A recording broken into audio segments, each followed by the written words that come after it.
Cognitive dissonance is the state of discomfort one feels when trying to hold two inconsistent or contradicting beliefs, ideas, or attitudes at the same time. A common example might be when someone who prides themselves on being an honest person tells a lie, even a little white lie told to spare someone's feelings. No, I didn't see your text, or sorry I didn't hear the phone ring, or oh my, your baby is so cute. No matter how small or well-intentioned the lie, people often have a hard time thinking of themselves as honest when one passes the lips, though most of us get over something of this magnitude quickly enough. Here's a better example of cognitive dissonance, one that has us baffled for going on a decade now. How, in the name of all that's holy, can people who identify as evangelical Christians also identify as Trump supporters? I mean, usually raw-dogging a porn star while your wife is waiting at home with your 4-month-old son is not something evangelicals can get behind. But they get behind Trump, because while his whole life is the unholy antithesis of all evangelicals say they hold dear, he did facilitate the hijacking of the American Supreme Court so that one of the right's fondest wishes, the stripping of the healthcare autonomy from 50% of the country's population, came true. What we know is that for right-wing evangelicals, the ends absolutely justify the means.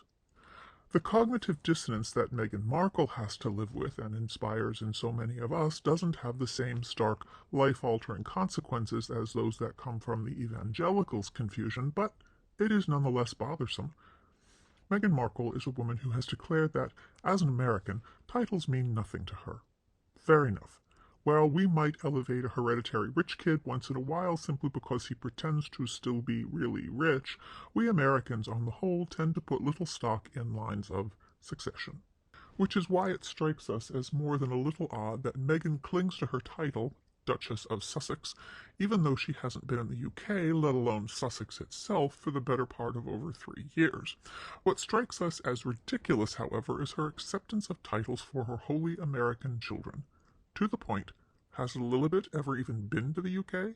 And maybe not, but calling these California kids Prince and Princess is magnificently laughable. Put aside the fact that, now that her father-in-law is king, the Markle children qualify for such titles. And put aside the fact that Meghan and her husband lied outright in their Oprah interview about why the children didn't have these titles from birth, and focus on the reality that if titles really do mean nothing to Meghan, it would have been easy to decline them as Princess Anne and Prince Edward before her have done for their own children. But here's the rub. Titles mean everything to Meghan Markle. Titles are the only things standing between her and irrelevancy.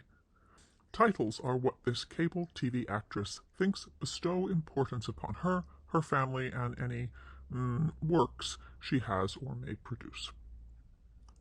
How's that working out for you, Meghan?